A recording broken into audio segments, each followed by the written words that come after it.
At 3:30 on Friday afternoon, I was eagerly awaiting the weekend.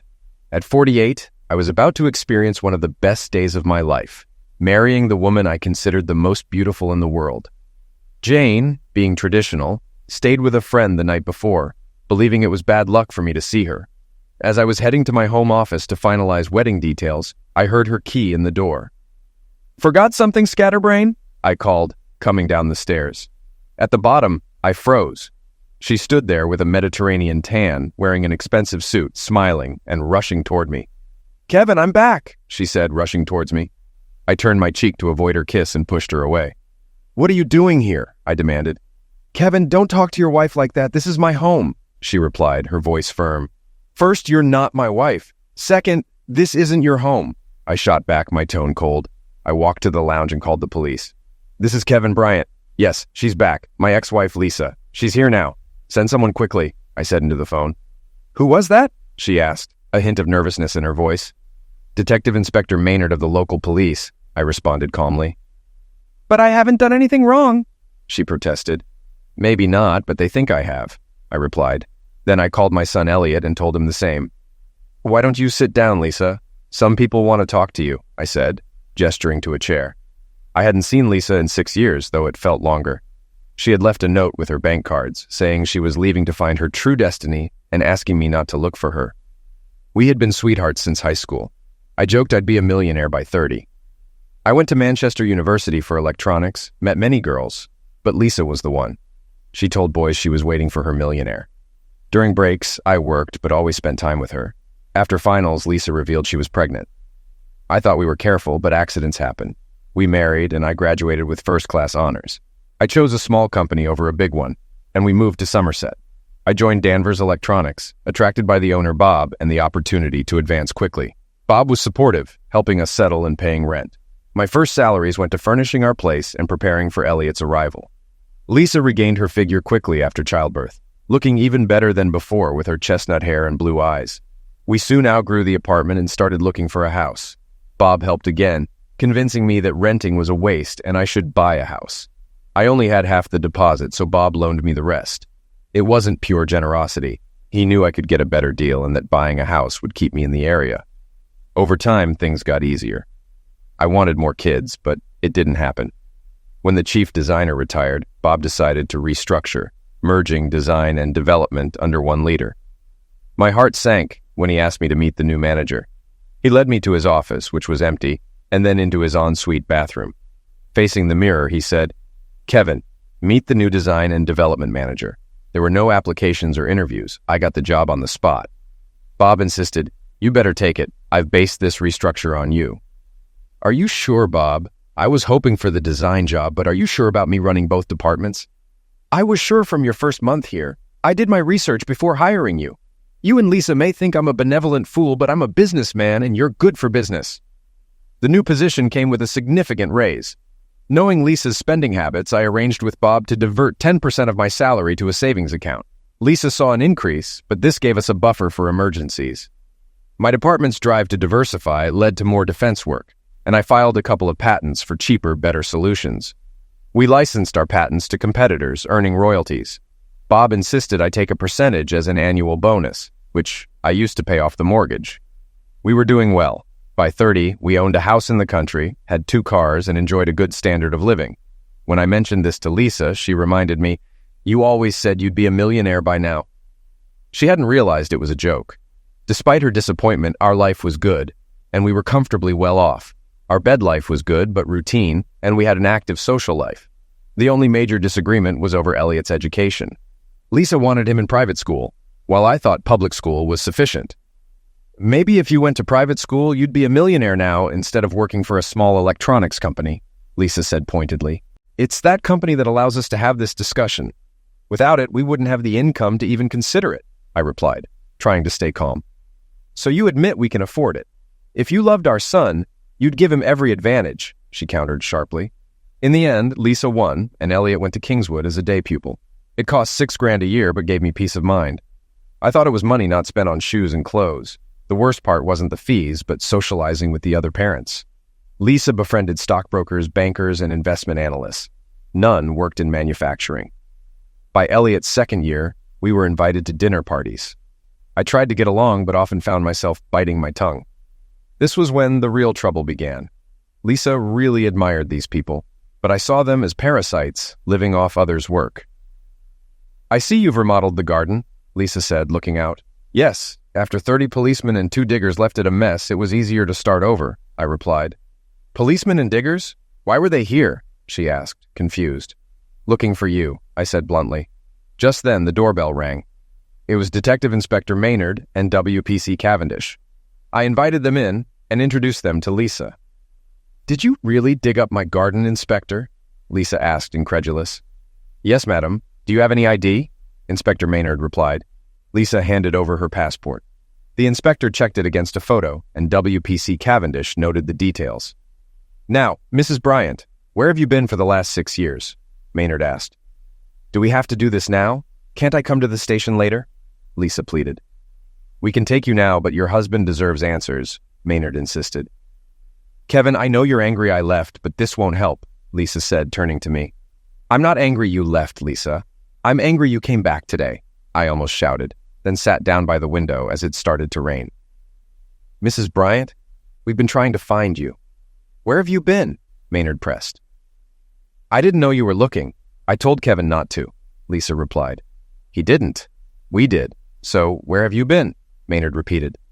"First France, then Spain, Barbados, back to Spain, and now home," Lisa answered. "This is not your home," I said, but Maynard cut in. "Mr. Bryant, please stay quiet. Mrs. Bryant, you say you traveled but weren't on any passenger lists. How did you leave?" Maynard inquired. "A friend flew me from Farnborough to Nice," Lisa explained. I tuned out, staring at the rain. Our troubles began when Elliot started at Kingswood. Lisa wanted a lifestyle like the other parents, moving to Bath and vacationing in the south of France. I wanted to pay off the mortgage and save. Arguments followed, but we usually made up by bedtime. That changed after one dinner party. Henry, a guest and Elliot's friend's father, had too much wine and bragged about his hedge fund bonuses. He planned to buy a small GPS company in Farnborough with valuable land. The owner doesn't realize the land's worth millions more as residential property. He insists on selling the company to protect his workforce. "So what's your plan, Henry?" I asked. Henry smirked and leaned in. "We'll buy him out at a price he thinks is fair. Then we create a holding company and transfer all the land, including the factory, to it. The factory will pay rent to the holding company and license fees to produce their own products. We'll sell the factory cheap, but with rent and license fees, they'll never make a profit and default. Then we evict them and sell the land for housing, making 20 to 30 times our investment in 2 years. "And what about the workers?" I asked, my voice growing cold. "Every battle has casualties," Henry said dismissively. "All for your bonus, you blood-sucking idiot," I retorted. Henry swung at me, missed, and crashed into the table, breaking plates and covering himself in cake. Lisa came in, alarmed by the noise, and I told her we were leaving. That was my last dinner party. Lisa still attended them, often with other men. She denied it, but I knew the truth. On Monday, I told Bob about Henry's plan. We knew the company and devised a plan to help. Bob took over the factory, sold the excess land, and gave the owner a fair price, much more than Henry's hedge fund would have offered. A month later, Henry's anger surfaced. Lisa came home from a party furious. "You had to interfere, didn't you? You embarrassed me and ruined Henry's plan," she accused. Poor Henry. It's his bonus versus 100 jobs. "No contest," I said, unfazed. "Why make it difficult? I try to make friends and you insult them," she snapped. "He was destroying jobs like our fathers. Have you forgotten where you came from?" I challenged. "I don't want to go back," she admitted, her voice trembling. She was ashamed of me. I knew I wouldn't be a millionaire like Henry. Our bed life deteriorated. Lisa handled school matters and joined a fundraising committee, spending more time in Bath. I immersed myself in work and stayed out of the house as much as possible. That year, we vacationed in Juan-les-Pins for the jazz festival. I took Elliot out at night and Lisa paraded in front of the rich and famous. It was our last holiday together. The following year, I wanted to ski, but Lisa refused.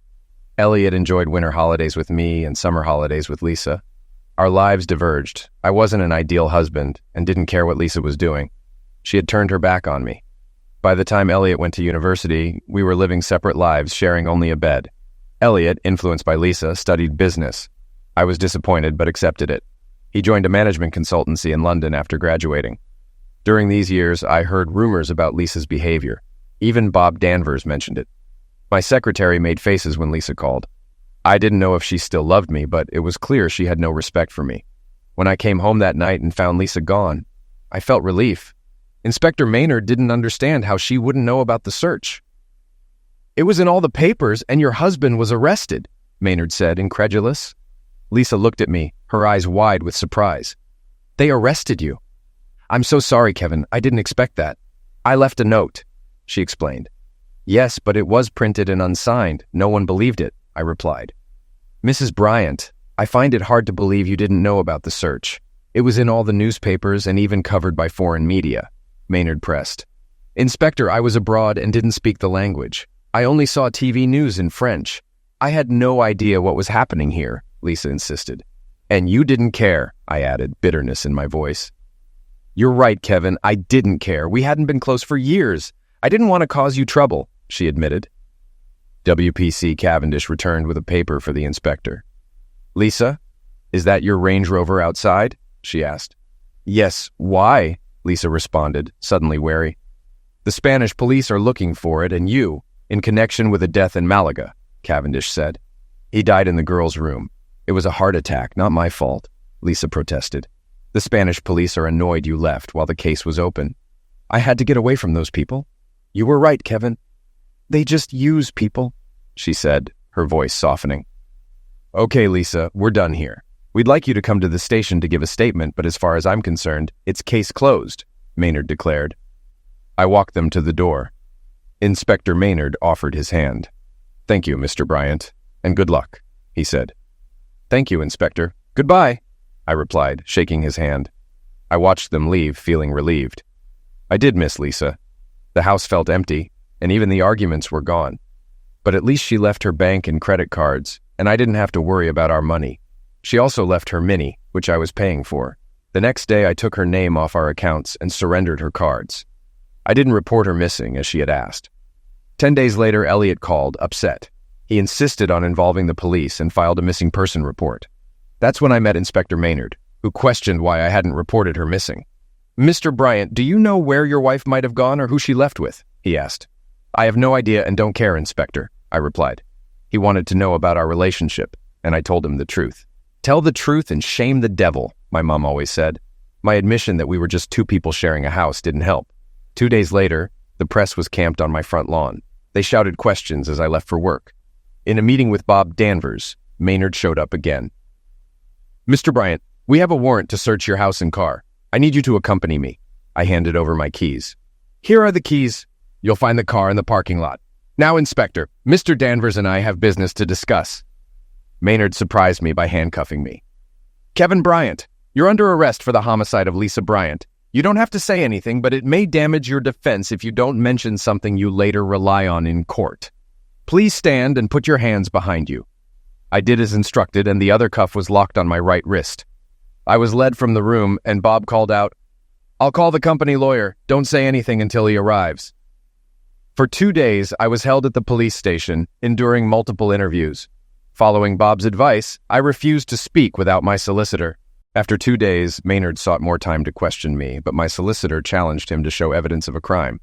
With no evidence, I was released. The press was waiting outside, snapping photos as I left for a cab. When I arrived home, I found the house and garden cordoned off as a crime scene.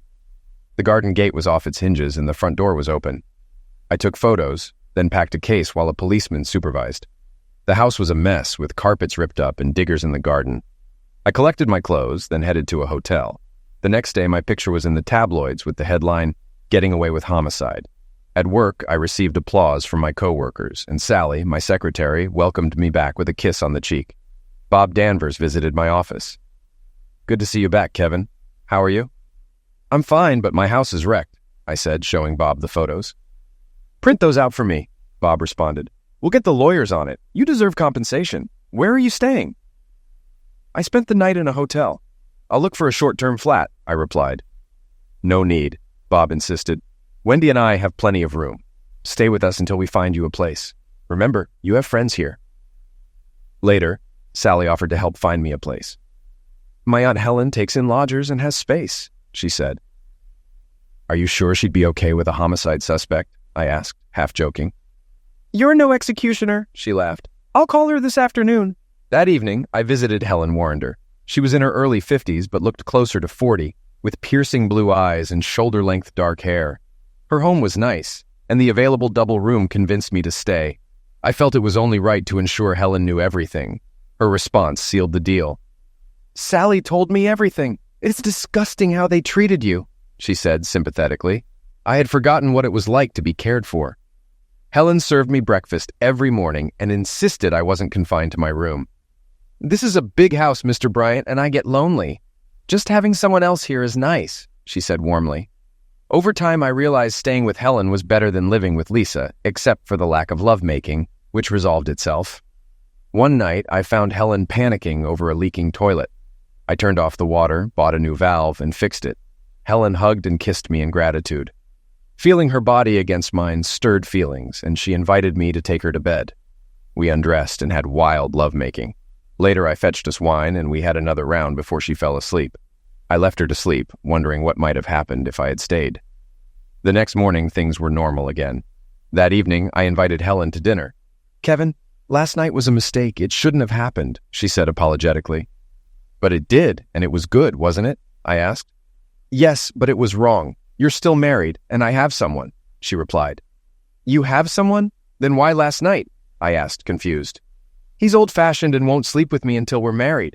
But it's been so long since I felt a real man inside me. I'm sorry, Kevin. It must never happen again," she explained. "Helen, if a man has the chance to make love to you and turns it down, I doubt his sanity," I said, trying to understand. "Regardless, we have an agreement, and I will marry him. So last night must never happen again," she insisted. "I won't do anything you don't want me to do," I promised. I kept my promise, but during my 3 months with her, we had 2 more nights of passion, each followed by her guilt. The police occupied my house for over a month, and it took nearly 2 months to make it livable again. I had to replace much of the furniture, and the garden was a mess. "Looks like you haven't been celibate while I've been away," Lisa said, eyeing the new decor. "What do you mean?" I asked, surprised. "I see a woman's touch in the decoration, colors, and furniture. Not your choice," she pointed out. "I hired a designer. After the police were done, I had to refurbish or sell. Since I'd paid off the mortgage, I chose to refurbish," I explained. "Was it that bad?" she asked, genuinely concerned. "I can show you the pictures. They even checked under the concrete floor for you," I replied. "I never imagined anything like that. I'm very sorry," she said, her voice filled with regret. "It's water under the bridge now. We're divorced and free agents. That's all that matters," I said, trying to move on. "You keep saying that. How can we be divorced without me knowing? I never agreed," she said, confused. "You don't have to. You deserted me," I replied firmly. Once I moved back home, I decided to divorce Lisa. I was ready to forget her, as she had humiliated me while we were together and continued to cause problems even after leaving. My solicitor advised waiting to gather evidence that Lisa had left for good. 2 months later, he asked what I wanted from the divorce. "If you want all joint assets, it'll take longer since we'll need to show efforts to contact her. But a quicker option involves setting up a trust fund for her worth, up to half the assets," he explained. "I'll take the long route. I'm not in a hurry," I responded. Inspector Maynard found out about the divorce and had me come in for an interview, suspecting a motive. Despite the press always knowing when I was questioned, there was no evidence Lisa hadn't just left. The police had left plenty of work for me in the garden. I decided to design it, but still felt lonely. I joined a few dating sites and became popular, but most women asked if my wife would return, implying they suspected homicide. I had no problem getting lovemaking, but couldn't find anyone to live with. I looked at sites focused on casual hookups and found a profile of an 18-year-old girl named Jane. She was upfront, seeking financial help in exchange for exclusivity. I convinced myself contacting her would protect her from perverts. I finally set up a meeting at a university theater bar. When Jane arrived, she brought a friend. Jane was about 5'6", with slim hips, an ample bosom, and long, mousy brown hair. Her friend Abby was smaller with short blonde hair. Jane introduced herself and Abby, who took my picture with her phone. "Hi, I'm Kevin. Can I get you ladies a drink?" I asked. Jane wanted coffee, Abby wanted water. I got the drinks and returned to find Jane more relaxed. "Well, you've passed the physical," Jane said with a smile. "I could do with you." "You seem to have this figured out while I still can't believe I'm here," I admitted. Abby shot icy glances at me. "Are you married, Kevin? I can be very discreet," Jane asked. I'm not worried about my wife. I'm worried about you. Are you sure you want to do this? I asked, concerned. Jane looked angry. Is that why you came? To talk me out of it? She started to get up. I held her hands. Please sit down. I was just checking. Now, what do you want from me? I asked. Well, you can start by covering this, she said, placing an invoice for her accommodation on the table. It was £360 for 10 weeks. I smiled, thinking Lisa would have spent that much on shoes. I wrote a check for the full amount to the University Estates Department and handed it to her. She was surprised. The full amount? You do that for me? She asked, astonished. Yes, and I'll do it next term too, but there are conditions. You must cancel your ad and see no one else, I stated. Of course, that's understood, she agreed. Good. I'll cover your rent, food, books, and next year's tuition. In return, I expect you to focus on your studies and be available for social events, I said. Social events, huh? Never heard it called that before, Abby muttered. Jane, do we have a deal? I asked. Yes, we do, Jane confirmed. Great. Now, may I take you both to dinner? I offered. I'm not part of this deal. I'm just here for Jane's protection, Abby interjected. I appreciate that, Abby. That's why I'd like you to come. Consider it a thank you, I replied. We left and walked to my car, a Skoda, which surprised them. Jane asked if I could afford this. Of course I can. I wouldn't have offered if I couldn't, I reassured her. She was puzzled, as her dad also had a Skoda. I explained, I live according to my needs, not my means. This car is reliable and good value, leaving more money for important things. And I'm important, Jane said, looking pleased. I hope so. My wife left me, and my son moved to the city. They cost more than I'll spend on you, so don't worry, I concluded. We had a pleasant meal at an Italian restaurant in Bath. Jane talked about her family and her dislike of debt, instilled by her father. She hadn't told him what she was doing, as he believed she worked at the campus bar. At the end of the evening, we exchanged phone numbers, and I drove them back. The next day, I contacted a private investigator to look into Jane. I didn't think she was deceiving me, but I wanted to be sure.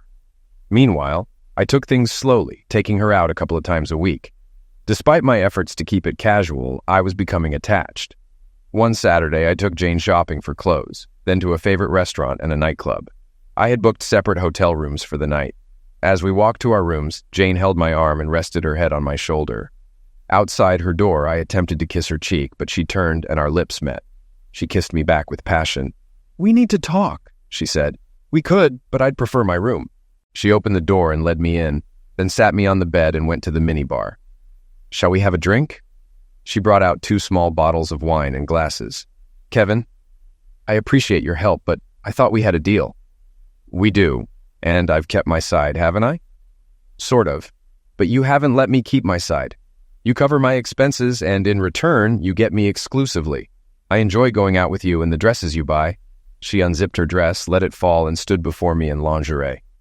I know you find me attractive, so why treat me like your daughter instead of your girlfriend? She sat beside me and held my hand. I'm just not used to this arrangement. I don't want you to feel like a hooker. I'm not a hooker. I'm in control of this relationship. If you're unhappy, we can end it now. I was trying to protect us both. I'm in my 40s and you're 19. What if you fall for someone your age? She sat on my lap and stroked my face. I don't like young men. I want a mature man like you. I really enjoy being with you and want you to ravage me. Damn right I do. We undressed and had passionate lovemaking. Afterward, we lay together, enjoying the closeness. I was struck by the difference between her youthful body and my own. Want to share a shower? She asked. Try to keep me out. We showered together, kissed and cuddled. Back on the bed, we snuggled. Did you really choose me? I asked. Of course, you weren't the first candidate. Many wanted me, but you wanted to look after me. One man wanted to inspect me first. You just helped me, Jane said, her voice sincere. Don't say it like that. It makes it sound like I'm paying for lovemaking, I replied, a bit uneasy. I know you don't see it that way. That's why you're special. And I fancied you. You were so charming at dinner. I've wanted to be with you since then, she said, hugging me. How did you see our arrangement? I asked, curious. I wanted to protect you. I desired you, but only if you wanted to be in my bed, she explained. Well, I do. So no more separate rooms, I said. We spooned and fell asleep. I woke to Jane talking. Thanks for a wonderful night. How about a big kiss? She wasn't on the phone. She kissed me, and we had lovemaking again.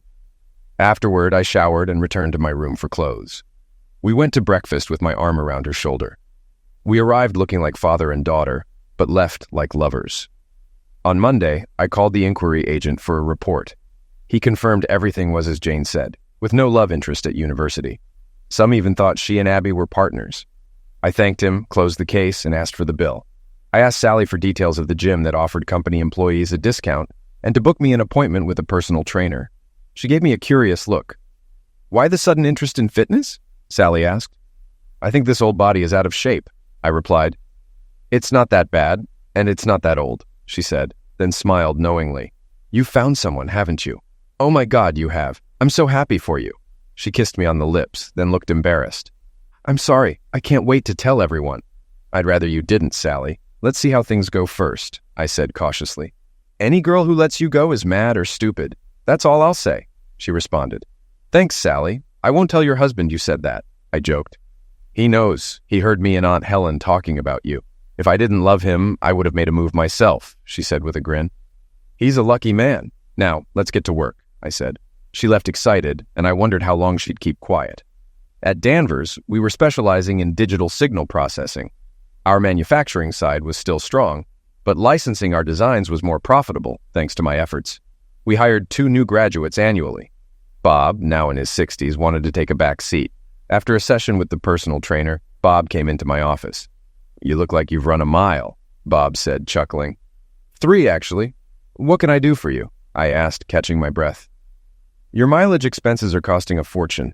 The company would be better off giving you a company car. Pick one, but not a Skoda," Bob said. "There's nothing wrong with Skoda. Good value for money," I replied. "But it doesn't give the impression of success if the acting CEO drives one. Get a Merc, Jag, or Beamer. Something prestigious," he insisted. "Hold on, Bob. What did you say about acting CEO?" I asked, surprised. "Wendy and I are going on a world cruise after Christmas for a couple of months. You'll be in charge while I'm away. We'll discuss the future when I return. Now, find a car. You can spend up to 80 grand, he explained. It took me 2 weeks to choose a car. I didn't tell Jane. We saw each other about 4 nights a week, and she often stayed over. The night I pulled up in the new Jag XK, she didn't recognize me until I got out. "Does this show I can support you?" I asked, teasing. "You silly man. You didn't buy this just to impress me," she said, laughing.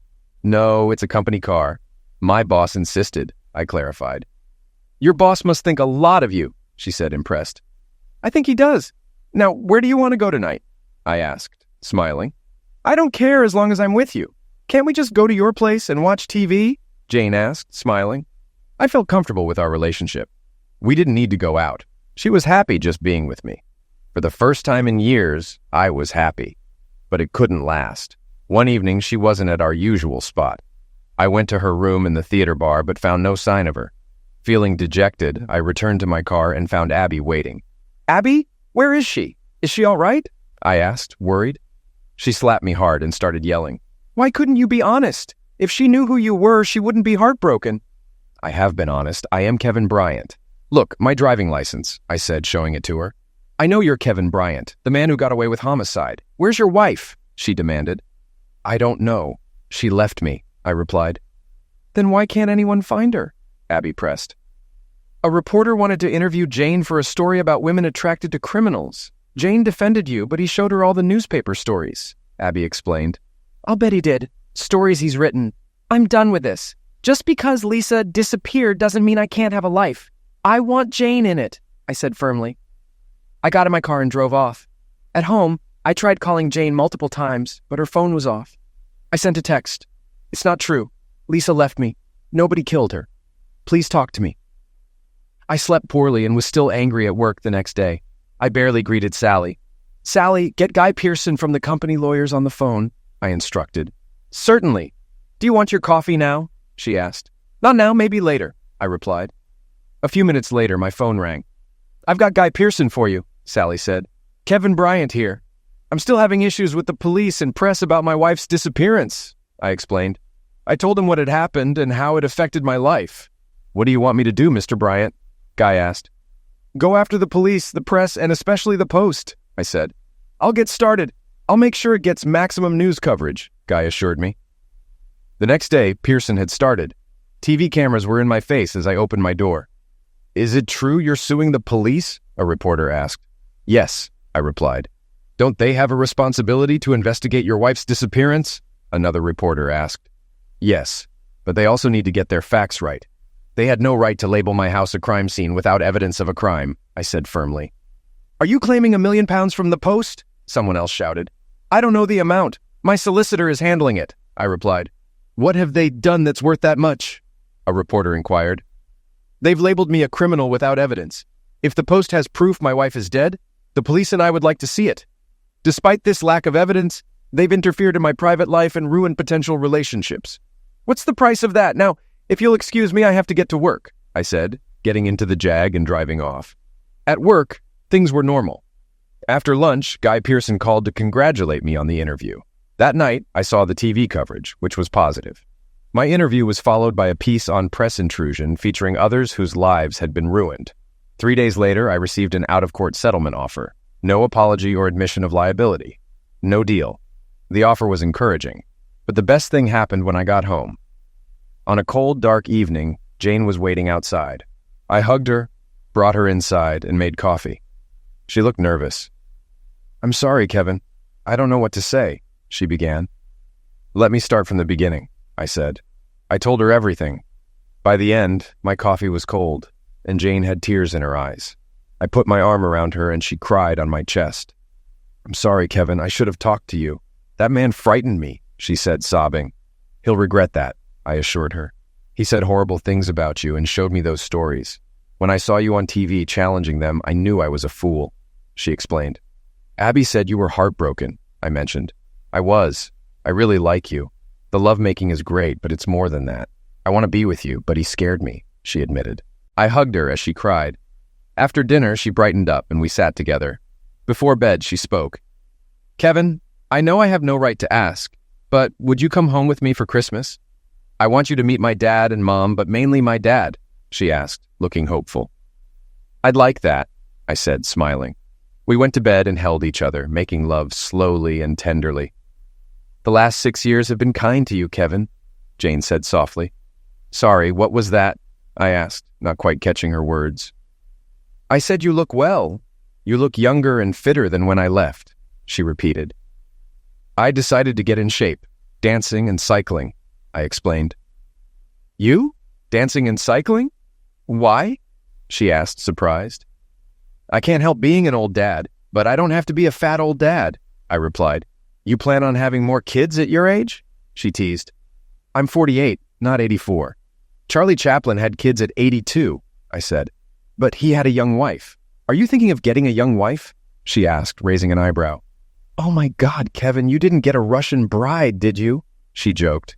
She still hadn't learned her lesson. I was about to respond when the doorbell rang. It was my son, Elliot. "Hi, Dad. Is she still here?" Elliot asked as I let him in.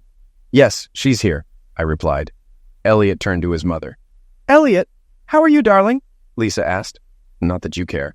You disappeared for 6 years and expect everything to be the same." "People move on, Mom, but I always loved you," Elliot said, his voice filled with emotion. "Just not enough to let me know you were alive," Lisa responded, hurt. "What makes you think I wanted to?" I added, unable to hold back. "So where have you been, Mother dear?" Elliot asked, his tone dripping with sarcasm. "She's been running a Spanish bordello," I interjected. "Madam Lisa." I wasn't helping, so I left them to it. Jane and I quickly got over our little upset, and she moved into my house using Elliot's old room. We drove to Doncaster, stopping for bad food along the way, and arrived at my hotel in the evening. "What are we doing here? My parents will be upset if we don't stay with them," Jane said. "I booked a room as insurance. Your parents will be happy to see you, but maybe less thrilled about me," I explained. "I'm sure they'll love you, but some insurance isn't bad," she agreed. We checked in, and Jane helped me unpack. "This executive double room is nice. We'll have to come back and try it out," she said with a wink. We drove to a semi-detached house on the outskirts of town. Jane's dad, a man in his 60s with thinning gray hair, greeted us. "Dad, how are you?" Jane exclaimed, hugging him. "I'm fine, darling. This must be Kevin. Come in, let me get a look at you," he said, shaking my hand warmly. "You're welcome, my boy. Jane's told me a lot about you. Come meet the wife." Jane's mom, about my age with shoulder-length blonde hair, greeted Jane coolly and looked past her at me. "Who's this?" she asked. "Mom, this is Kevin. He's a friend and we're sharing a house," Jane introduced me. "Sharing a house or sharing a bed?" her mom asked sharply. "Jane has her own room, Mrs. Draper," I said, offering my hand. She ignored it. Jane held my arm and rested her head on my shoulder. "Can we offer you a drink and some food?" asked Jane's dad. "I'd love a coffee, please, Mr. Draper," I replied. "Call me Derek. And this is Linda," he said. "I'll have a coffee too, Dad," Jane added. Derek laughed. "She takes after her father, Kevin. She loves good coffee." "I know. That's how we met. At the only good coffee place on campus," I said. I liked Derek. He had a good relationship with Jane. Linda was different. My charm didn't work on her, and she was always cool towards me. Christmas was pleasant, but just before New Year's Eve, a TV review of the year changed everything. This was the month when businessman Kevin Bryant took his fight for justice to the courts, claiming persecution by the police and the press, the reporter said. Linda Draper covered her mouth. "Oh my God, you're him, aren't you? Kevin Bryant, the man who got away with crime?" "No, Linda, I'm Kevin Bryant, the man whose wife left him," I corrected her. "The Post says you killed her. There's no smoke without fire. My daughter is dating a criminal," she said, horrified. "Linda, Kevin's our guest. I'm proud to live in a country where a man is innocent until proven guilty. They can't provide evidence that his wife's dead," Derek said, trying to calm her down. "You knew and didn't tell me. I've had a criminal under my roof," Linda shouted. "Technically, it's my roof, and I'm happy to have Kevin here," Derek replied firmly. I stood up. "Derek, I'm sorry, but my presence is causing problems. I'll get my stuff," I said, heading upstairs. Jane looked pained as I left. Derek and Linda were still arguing when I came back down. Jane was with me. "I'm sorry, Mom. If Kevin isn't welcome, neither am I," Jane said, her voice trembling. Derek apologized for his wife. I told him where we'd be and to call if things changed. Jane joined me and we left. At the hotel, Jane and I had some of the best lovemaking ever. The next day, I invited Derek and Linda to dinner. Derek came without Linda, and that set the pattern. Derek was willing to give me a chance, but Linda never accepted me. We never stayed in Doncaster again, but I made sure Jane could visit her dad. Derek and I became great friends, and he encouraged Jane to go on my annual skiing holiday. 2 weeks in Closters at a client's ski lodge were heavenly. Jane learned to ski quickly and rejected offers from ski instructors, preferring to stay with me. We enjoyed quiet evenings by the fire. While there, the press arrived, covering Charlie and the young princes. Jane didn't understand why I found it funny, thinking of Lisa's desire to mix with the jet set. While Bob and Wendy were on their cruise, I handled client entertainment, always bringing Jane as my hostess. She charmed the clients with her youthful good looks and understanding of business. When Bob returned, he was pleased and invited us to dinner to discuss his plans. Bob was impressed with Jane. "How did you meet her?" he asked. "On a scouting trip at the university." It was the first time I lied to Bob. "She acts mature for her age. How old is she?" he inquired. 20, I answered. "And you're what, 48? The age gap doesn't cause problems?" he asked, curious. "No, Bob, I have more in common with Jane than I did with Lisa," I replied. "Well, you look happy," Bob noted. "I am, Bob. It may not last, but I'm happy now," I admitted. Bob discussed his plans. "Our production side doesn't make much money. Your division, design and development, is the cash cow. Your last development makes more in a week than production in a year." "So, do you want to close production?" I asked. "No, but expanding manufacturing doesn't make sense.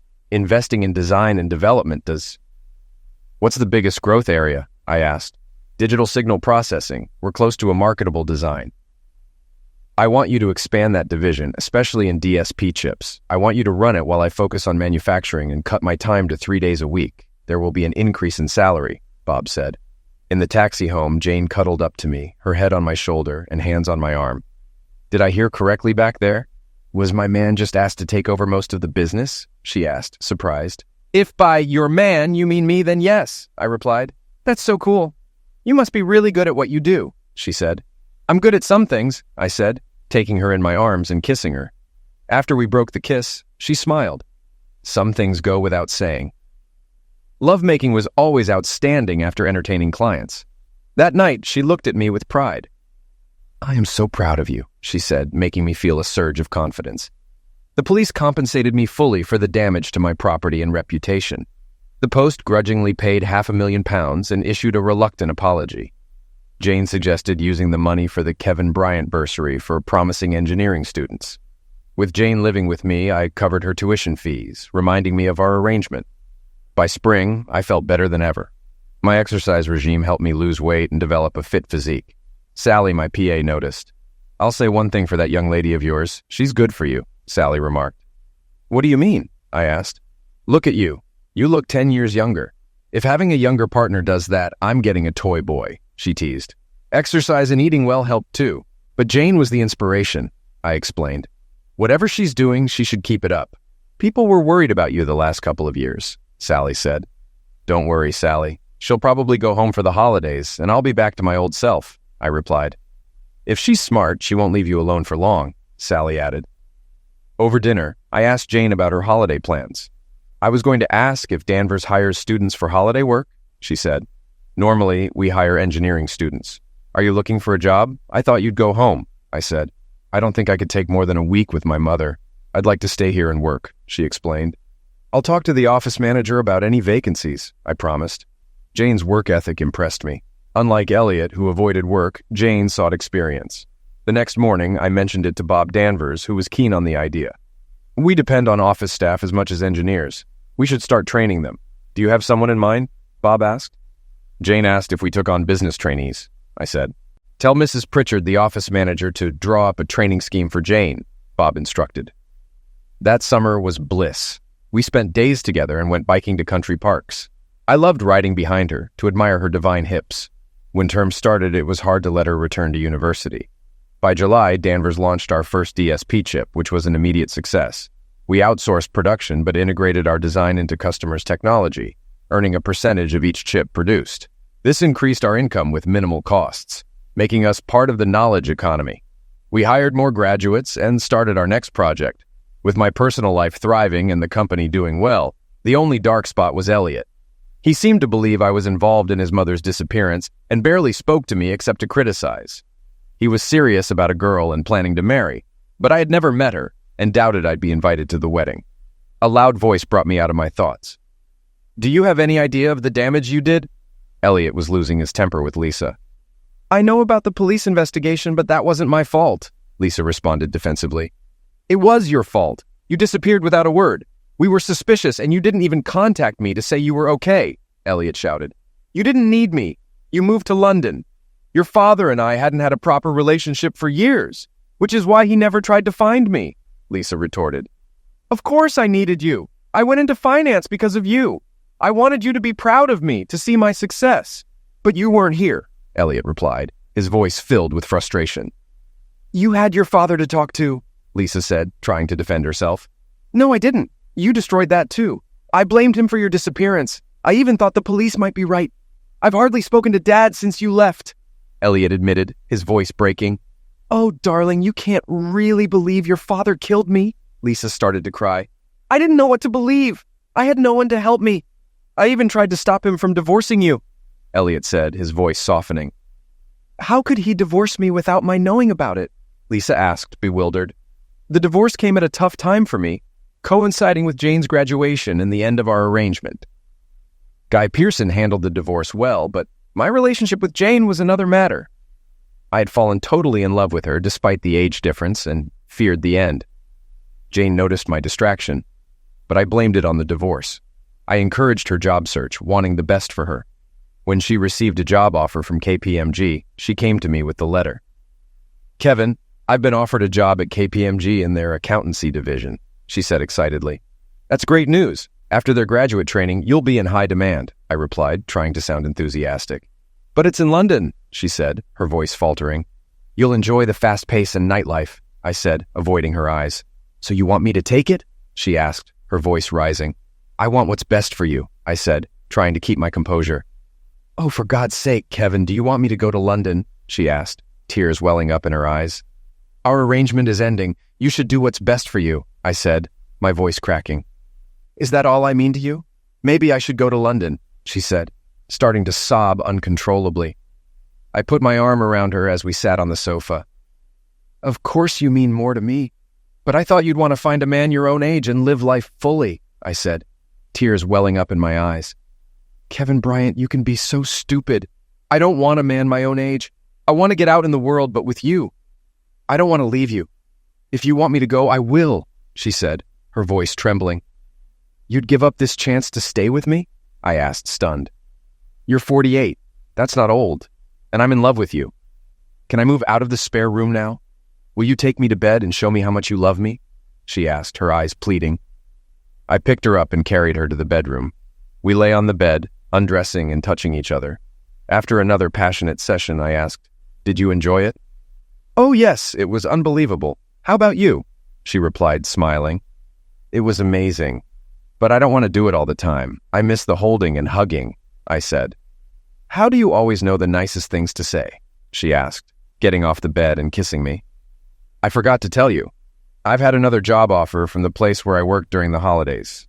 The money's not as good, but I like the staff. Bob Danvers offered you a job? He didn't tell me, I said, surprised. Yes, and I think I might take it. The guy who runs the design and development side is a real hunk. I could go for him, she said, teasing. You're really going to work at Danvers and stay with me? I asked, hardly daring to believe it. I've wanted to stay with you since our first Christmas. I can't wait for you to be my boss. You could punish me if I did anything wrong, she said, giggling. I couldn't believe my fears were groundless, and the wonderful girl I loved was deeply in love with me. For the first time, I felt urgency about finalizing my divorce. I trusted Guy to handle it, but was surprised when he said I'd have to go to court to explain our efforts to find Lisa. Guy said it would be easier if I set aside half my assets for Lisa to claim. No way, Guy. She abandoned me and left her bank cards. It's been 3 years, I protested. Sorry, Kevin, but you'll have to go before the judge, Guy insisted. So I ended up in county court explaining our attempts to find Lisa. 3 years of advertising wasn't enough.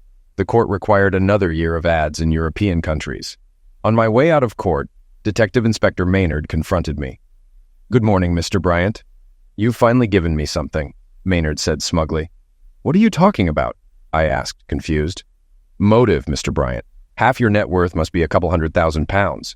People have been murdered for less, he stated. The only reason I want my wife to return is to see you apologize for mistreating me, I shot back.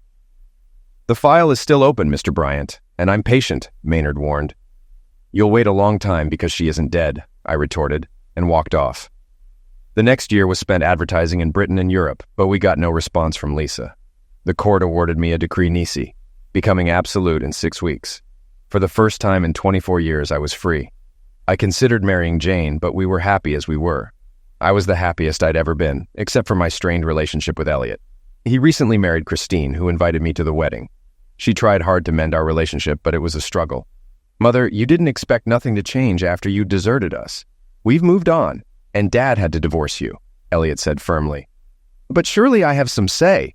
I was part of the marriage, Lisa argued. You had your say the day you walked out, Elliot defended me for the first time since Lisa left. So what happened, Kevin? How did you manage to divorce me? Lisa asked, turning to me. Elliot was right. You did the job by walking out. The court insisted I give you every chance to claim your share, I explained. And did you? She pressed. Yes, I advertised in Le Monde, Le Figaro, El Pais, La Repubblica, and all the British press. When you didn't respond, the court decided you weren't interested, I replied. So if we're divorced, what's happened to my share? Lisa inquired. The court concluded you abandoned all assets, leaving no your share, I said. I put 21 years into our marriage, and now I'm left with nothing, she sobbed. You trapped me in this marriage and gave it little more than 11 years. Since Elliot went to that school, you became dissatisfied with me. You had your share in clothes alone. There are still thousands of pounds worth of clothes and shoes upstairs. Take them whenever you want, I said, trying to stay calm. Lisa sat down sobbing, rocking back and forth. I exchanged glances with Elliot. Eventually, the crying stopped, and we could talk again. Why did you come back, Lisa? I asked gently. I was in trouble. You were right about those people, Kevin. They used me. I left with Henry, who only wanted me to get at you. Once the police and press lost interest in you, he ditched me. An older man took me to Barbados, but after a couple of years, he replaced me with a younger woman. I hitched a ride to Spain and ended up in Malaga with a nice Englishman who turned out to be a criminal. When things went bad, I ran back to the only place I knew I'd be safe. I came back to the only man I've ever loved, she confessed. And you expected me to welcome you with open arms? I asked, incredulous. No, I knew you'd be angry. But I hoped we could salvage our marriage. We loved each other once. I hoped I could make you love me again. But now I see there's nothing left to salvage, she said, her voice breaking. Yes, I am angry. We loved each other once, or at least I loved you. Even though you trapped me into marriage, I still loved you. I would have married you anyway. I loved you until you sided with that parasite Henry against me. Then I realized I was just a meal ticket to you. After that, I didn't care what you did. Oh, Kevin, you were never just a meal ticket. I've loved you since school. Yes, I got pregnant on purpose because I was scared I'd lose you once you got a job. I wanted you to use your abilities better. I looked at people like Henry and thought, my Kevin is smarter than you. But you stuck to your principles and worked for that small electronics company instead of making real money. When I tried to make you see that, you turned your back on me. I tried to get your attention by dating other men, hoping you'd challenge me. But you didn't. So everything was my fault? Even when you were cheating, it was my fault? No, Kevin, I was wrong. I thought success was all about money, but it's not. Look at you, still living in the same house, happy. I could have been happy too if I hadn't obsessed over you becoming a millionaire like we dreamed. Elliot just looked at Lisa and laughed. You really don't know, do you? He said to Lisa. Of course she didn't know. No one would have expected it. I certainly didn't. When Bob Danvers walked into my office and laid the paperwork on my desk, it took me a couple of readings to understand. A large telecom company had made a bid for Bob's company, offering way over the market price. I had 2 questions. Are you going to take it? And what does this have to do with me? The deal depends on you signing a 5-year contract. They know you've generated most of the income and want you to stay. They're offering a huge salary and bonuses. Are you going to sell? I want to enjoy retirement with Wendy. This deal provides an excellent retirement package. I sense a but coming. You know me too well. The but is about the production side of the company. You transformed this company, but I founded it with a focus on production. The new company doesn't want that. They want your side of the business. They'll likely close or sell off the production side in a year or 2. I've known those workers most of their lives. I can't do that to them. So you won't sell, and I won't get a banker's salary. I can live with that, but I don't want to work forever, Kevin. I want to retire. No. I need an alternative buyer who loves this company and will look after the workforce. That's when it clicked for me. Hold on, Bob. I don't have that kind of money, and I doubt I could raise it, I said, feeling overwhelmed. Bob waved the bid documents at me. These people are offering way over the odds. If I can guarantee the production side keeps going, I'll sell for a market valuation and keep 15%. The income could top up my pension, he explained. So I'm supposed to raise 85% of the company's worth? I don't see it, Bob, I replied, skeptical. Bob got excited. Yes, you can. I've talked to the bank. Use your house, which is worth $400,000, and another $100,000 as surety. The bank loans you the money to buy the business. Once you own 85%, you transfer the debt to the company. The bank pays me, and the company pays back the bank over time. You won't end up with a mortgage. Talk it over with Jane tonight. She'll confirm it's legit. The bank will send someone tomorrow at 2 to discuss it. Bob knew me too well. He knew I couldn't turn it down. As he left, he called out to my PA, Sally. The future owner of the company could use a coffee, he said. When Sally brought the coffee, I was still pacing, trying to take it all in. She put the coffee down. Is it true, Kevin? Are you buying the company? She asked, excitement in her voice. It looks like it, Sally, I replied. I'm so pleased, she said and kissed me. I can't wait to tell everyone. They've been worried about what happens if Bob retires. Don't tell them yet, Sally. Wait until the deal is confirmed, I cautioned. Jane and I discussed it over dinner, and she confirmed everything Bob said was true. It seemed like free money to me. So, Jane explained, basically, when you transfer the debt to the company's value falls accordingly. The profit will drop due to servicing the debt. But with rising profits, you won't notice. As the debt is paid off, the company's value will rise. It's not free money, but it protects you if the company fails, she said. That year, I got divorced and became the owner of the company I'd worked for. Bob and Wendy went on another world cruise to celebrate. Sally was right. When we announced the deal, the shop floor cheered, and many employees shook my hand. So what's so funny? Asked Lisa. You keep going on about Dad not being a millionaire. Elliot, there's no need for that, I told him. Well, it's true, Dad.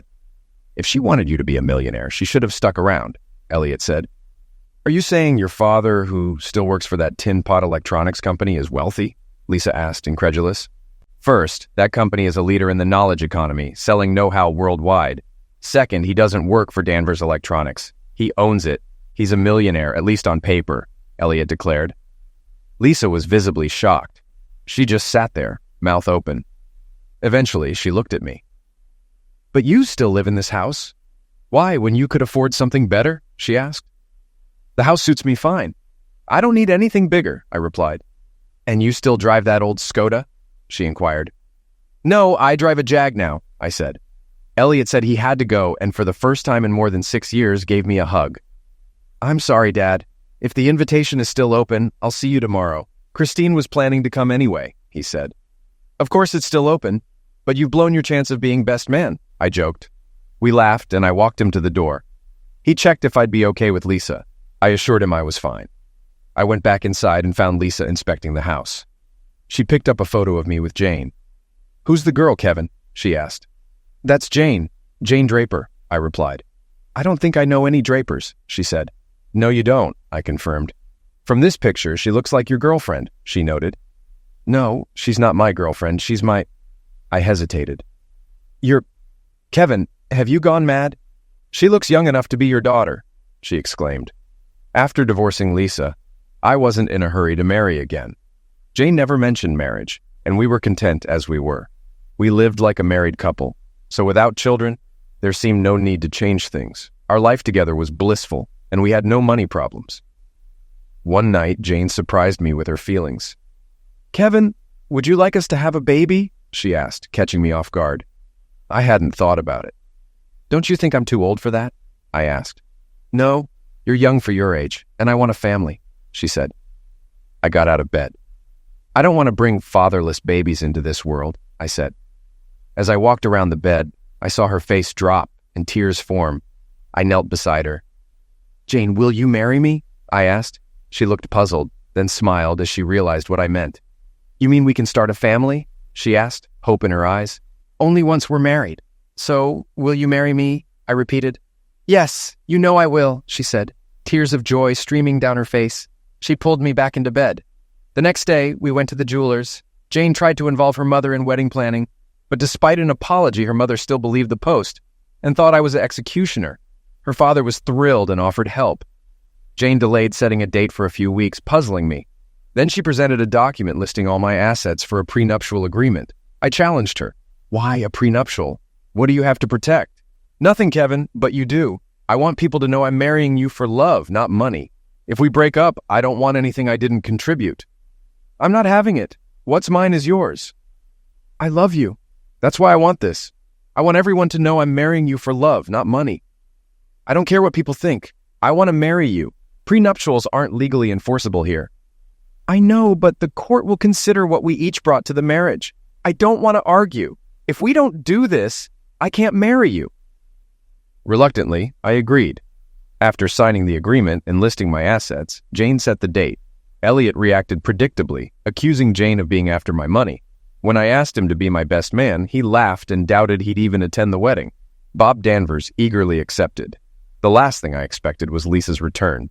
Jane is 24, we're in love, and I'm marrying her tomorrow. So it's true. There's no fool like an old fool. What do you mean by that? You become wealthy, and a pretty young woman wants to marry you. She's after your money. We've been together for over 5 years. If she was a gold digger, she had plenty of time to trap me. We have a prenuptial agreement that excludes my current assets from any divorce settlement. If she leaves, she won't be better off than when I met her. That was her idea. So you're getting married, and I have nothing to show for 21 years of marriage. I'm supposed to accept that while you give everything to a young bimbo? I'll contest the divorce settlement. Go ahead, but you're not going to because you need my help. Your posh friends don't want to know you, and you dumped the others when you left me. The only experience you have is being a wife and stay-at-home mom.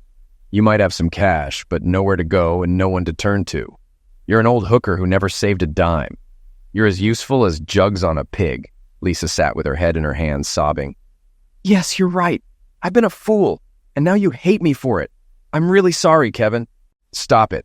I don't hate you and never have. I never said I wouldn't help you, but I will expect something in return for my help. After explaining what I wanted from her, I made some phone calls. First, I booked Lisa into a hotel. Then I called Derek Draper. Derek, how are you? Couldn't be better, son. What can I do for you? You're not planning a last-minute stag night, are you? No, nothing like that. Is Linda with you? Oh, yes, but she's not planning to come to the wedding. She's going shopping instead. Well, I might change your mind. If I give you details of the shops where I have an account, do you think you can get Linda to buy a new outfit for the wedding? I can get her to the shops if you give me something that will get her to the wedding. I explained my plan, and he agreed to help. I then contacted several journalists, inviting them to the wedding reception, except for the Post. I had a disturbed night, feeling apprehensive.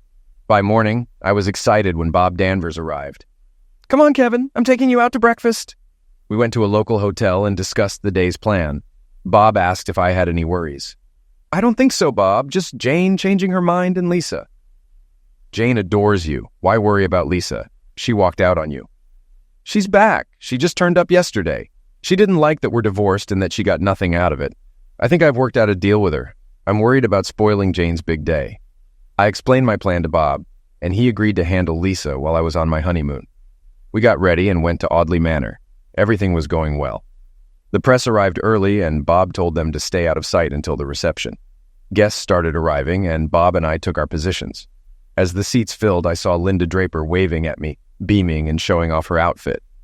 I gave her a thumbs up. The wedding march began, and Jane walked down the aisle with her father. She paused when she saw her mother in the front row, then continued to my side. How did you get my mother here? She whispered. Tell you later. I whispered back. The service began, and I was nervous during the speak now or forever hold your peace part, but everything went smoothly. When Jane lifted her veil, I restrained myself to just a kiss. During the photographs, she squeezed my arm.